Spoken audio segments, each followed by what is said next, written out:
আগামী 12ই ফেব্রুয়ারি জাতীয় সংসদ নির্বাচন। সরকারিভাবে আমাদের থেকে কোনো নির্দেশনা আসে নাই যে শপিং মলগুলো বন্ধ রাখতে, দোকানপাটগুলো বন্ধ থাকতে হবে। তারপরেও মনে করেন আমরা দেখেছি যে বুইফোর একটা সংগঠন হঠাৎ করে 3 দিন আগে ঢাকার ব্যবসায়ী সমিতির নাম দিয়ে ওরা হঠাৎ করে একটা আমাদের টিভি স্কুলিংয়ে দেখলাম ব্রেকিং নিউজ দেখাইতেছে যে বুধ বৃহস্পতিবার শপিং মলগুলো সব দোকানপাট বন্ধ থাকবে।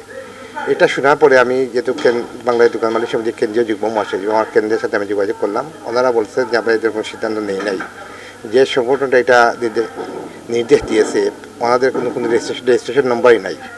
সুতরাং বাংলাদেশ দোকান মালিক সমিতি থেকে এদের কোনো সিদ্ধান্ত আসে নাই।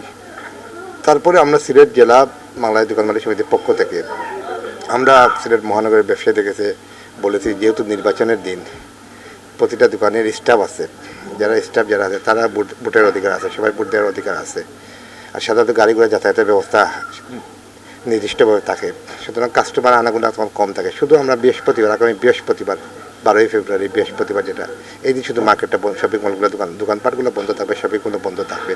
কিন্তু নিত্য প্রয়োজনীয় যেগুলো আছে এগুলো অবশ্যই খোলা থাকবে, কারণ যেগুলো জনগণের চাহিদা মতো পেতে পারে এগুলো খোলা থাকবে। যেমন মুদির দোকান আছে, কাঁচামাল সবজি এগুলো অবশ্যই খোলা থাকবে, এগুলো সবগুলা ফার্মেসিগুলো খোলা থাকবে, রেস্তোরাঁও সম্ভবত খোলা থাকবে, রেস্টুরেন্টও খোলা থাকবে।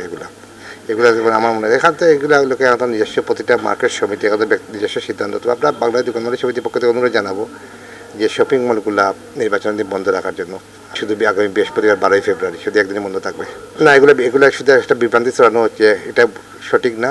এখনও আপনার সামনে বসা অবস্থায় আমার কাছে 2-3-4টা ফোন আসছে জিন্দাবাজার থেকে, সবাই প্রশ্ন করতেছে যে বুধ বৃহস্পতিবার একটা নিউজ দিলাম বুধ বৃহস্পতিবার মার্কেটগুলো বন্ধ থাকবে, এটা সত্যি নাকি? আমি বলছি না, এটা সত্যি না, শুধু একদিনে বন্ধ থাকবে, নির্বাচনের দিন শুধু বন্ধ থাকবে দোকানগুলো।